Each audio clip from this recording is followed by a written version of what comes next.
Okay, and so when you go back and you look at how you're supposed to look at recruiting, you're trying to project 2 years down the road. Now, with the world of the transfer portal and the way everything's changing, a lot of positions you don't project that way because you're projecting immediate impact at wide receiver, at running back, at defensive back, even to a degree at linebacker, and certainly off the edge. But interior defensive linemen and offensive linemen, for the most part, you're still thinking 2 years down the road.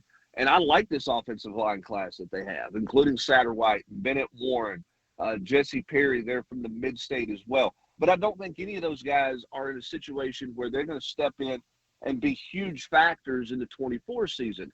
And they don't have to be with all of the COVID seniors that they have coming back. Now, the challenge for them is they've got to have a great year in a quote, redshirt year, or a year where you play a limited number of snaps and mop-up duty, because all those guys are going to have a chance to be a real factor in 25. And you're going to have some of those guys step up and be a factor in 25, because you got to protect your franchise quarterback. And Nico in 25, he's got to believe in the guys in front of him. And so I think this class has a huge impact on the 25 season, minimal impact on 24. But as you know, Ramon, at that position, you need a year to develop, man. I mean, you just don't – it's hard to come in and say, bam, he's ready to play. Mm-hmm. You know, and like he's ready to go right now, unless you just have to play him. Look at the left tackle you're playing in Nashville there with the Titans. Was he, quote, ready to play right now? Probably not. He's taking some lumps, but he's getting better. That's not necessarily the ideal situation. Tennessee is in a pretty good spot for 24 because they can lean on veterans and let those young guys develop at their pace. Brent, man, you sound like a true pro, man. Like somebody that knows how to, really evaluate offensive line play, man. No. I've only seen a hand, and I think in this system, Ramon, that younger guys can play earlier because you don't have to road grade at that guard spot in this system as much as you do a true pro style system. I think at Georgia, the physicality factor. I'm not saying this group's not physical, but with some of the zone stuff that you're doing and everything you're doing in this offense with tempo, you can probably get away without being the most physical guy in the world, but you got to play fast. You got to know hand placement. You got to play with leverage. And a lot of these guys in high school got away with not having to do those things because they were the biggest guy. They just, kind of pushed some people over from time to time because they went against somebody that was 50 or 60 pounds lighter than them in some instances. And that's why you need the development. We're seeing more freshmen ready to play now than we ever have. But for the most part, there's not an offensive line coach out there that's interested in playing a freshman and starting lineup on the O-line. Okay, for sure. That works. Understood right there, man. As far as bowl practices and whatnot, what do you expect the distribution of reps for Nico and Joe? Is Joe playing in it? And Merklinger also at this point? Joe has done everything with his teammates, which gives me the belief that he is going to play in the bowl game. I don't have any reason to say that he's not. I know there's been some debate, some talk about maybe he wouldn't. It certainly feels like he's going to. You have to disperse those reps, I think, a bit differently. You've got to get Nico as many reps as you can get him. I think you have to have a plan to get him on the field early in the game if Joe's playing. I'm not saying you're sacrificing the bowl game because you're not, but at the same time too, you got to build some things for the future, and you've got to look at some of that stuff for the future. And I think everybody wants to see Nico. I think he deserves some more opportunities. That doesn't mean that Joe shouldn't get opportunities, shouldn't start. But if Joe's going to play, I think you have to look at playing, and then you have to tell Joe, hey, we're going to play Nico in the first half of this game, okay? And this is what we have to do for the future and to get ready for the future. So we'll see. I would give Nico more reps than he typically gets in any game week. I know they say they divided up 50-50 and all that stuff, whatever that means. I don't believe all that. I think that you got to give Nico some more reps. Merklinger is going to be a lot of watching, learning, and running the scout team show. And that's what Nico did last year for the bowl game. And it was a big advantage for him coming into spring practice to know what all he had to do and to understand the pace of practice, and not just to be standing there getting mental reps, but to get some, reps running scout team stuff. I think you can do that with with Merklinger when he gets here this weekend. Brent Hubbs joining us this morning on RKW, of course, of VolQuest. Check him out there. Does some great work. And in your War Room article, you were also mentioning you probably don't expect to see Jalen Wright and Jabari Small in that Citrus Bowl. Kel, what's their decisions right now moving forward, do you think? I think Jalen Wright's going to the National Football League. I think he will announce that, via social media as early as today. Oh. I think that he is getting everything. He wanted to get everything situated and organized with an agent and all those things before he announced anything. But he's not been going through the team workout stuff. And I think that his plan is to go to the National Football League and to opt out of the bowl game. Jabari Small's not been going through team stuff as well. I don't know when he's going to make any kind of announcement, but given the fact that he has not been around some of the team workout stuff that they've been doing, this early bowl stuff, it lends me to believe that he's not going to play in this game either, which means we're going to see a lot of Dylan Sampson, and then we're going to see a lot of the freshman Cam Seldon with an opportunity against a Iowa defense that your pass protection better be solid, better be good, and you got to get out and be effective running the football and play physical. So real opportunity for those guys. I think Tennessee's really excited about Cam Seldon, his progression and where he's at. Hard to get him reps and get him snaps with the three that they had this year.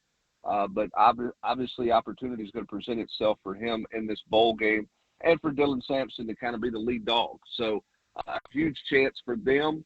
I think when you look at this bowl game, Kayla, that position and the corner position are the two spots where Tennessee's going to look vastly different, and young guys are going to get real opportunities.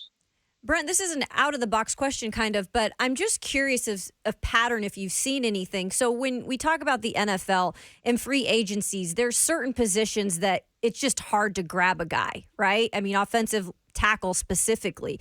Anything in the portal you have seen where you see more of an abundance of one position than the other? Yeah, I think there's a lot of DBs and a lot of receivers in the portal. Okay. And I think part of the reason why is when you look at roster makeups in the college game, most teams are heavy at the defensive back position because they want them on special teams and they need them on special teams. And so they play a lot of those guys.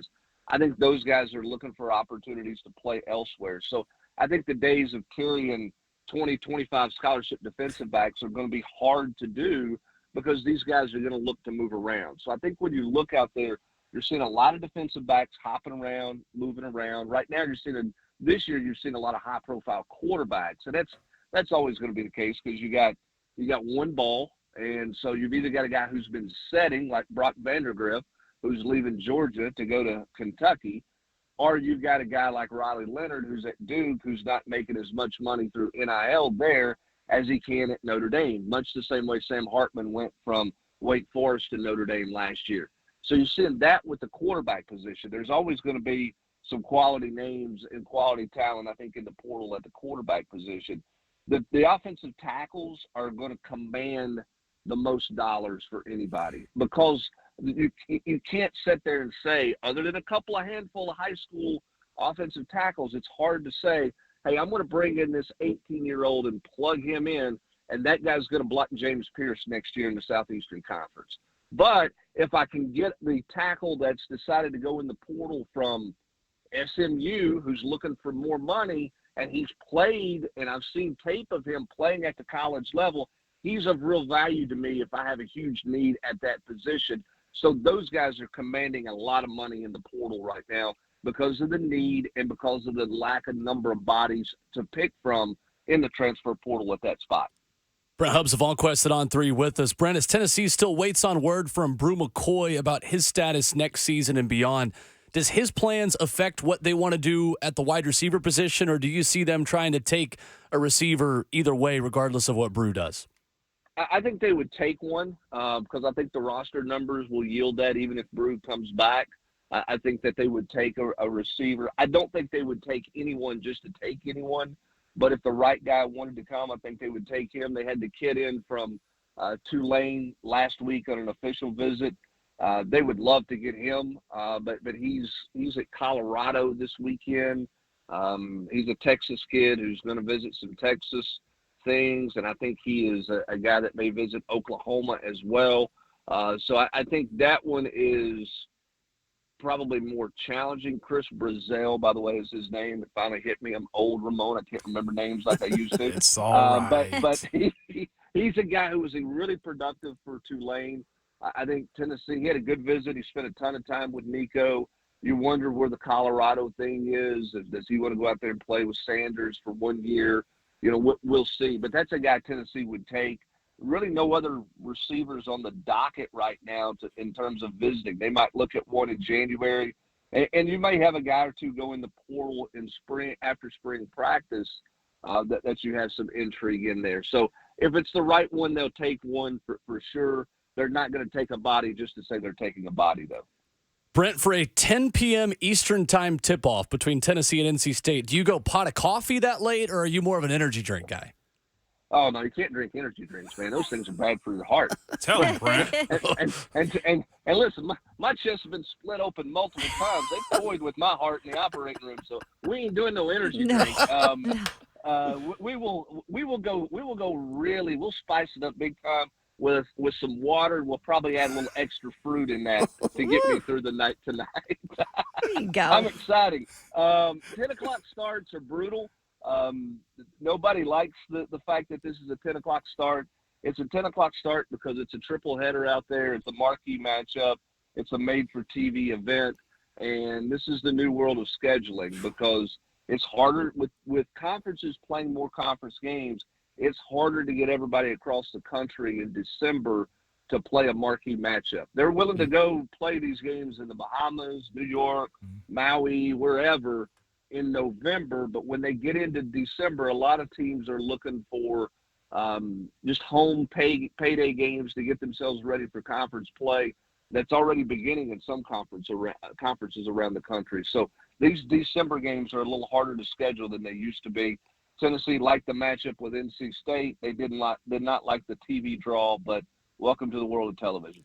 Brent would be appalled to know how much caffeine that I ingest in energy drinks on a given day, that's for sure. Brent Hubbs, our guest this morning, as he is every Friday morning here at RKW. Brent, thank you as always. Thanks, guys. Appreciate you. Thanks, Thanks, Brent. Brent. Yes, sir. There's Brent Hubbs bringing us the goods on Tennessee transfer portal news again. It's incredible, and credit to VolQuest as well. We give a lot of credit to those guys as they deserve for being the authority covering Tennessee athletics. Mm-hmm. And we are lucky to have Austin and Brent on, who are as plugged in that city and in that university as anybody covering the team. But we just did segments with Brent and Austin back-to-back days, and I don't think we covered the same topic twice. Yeah.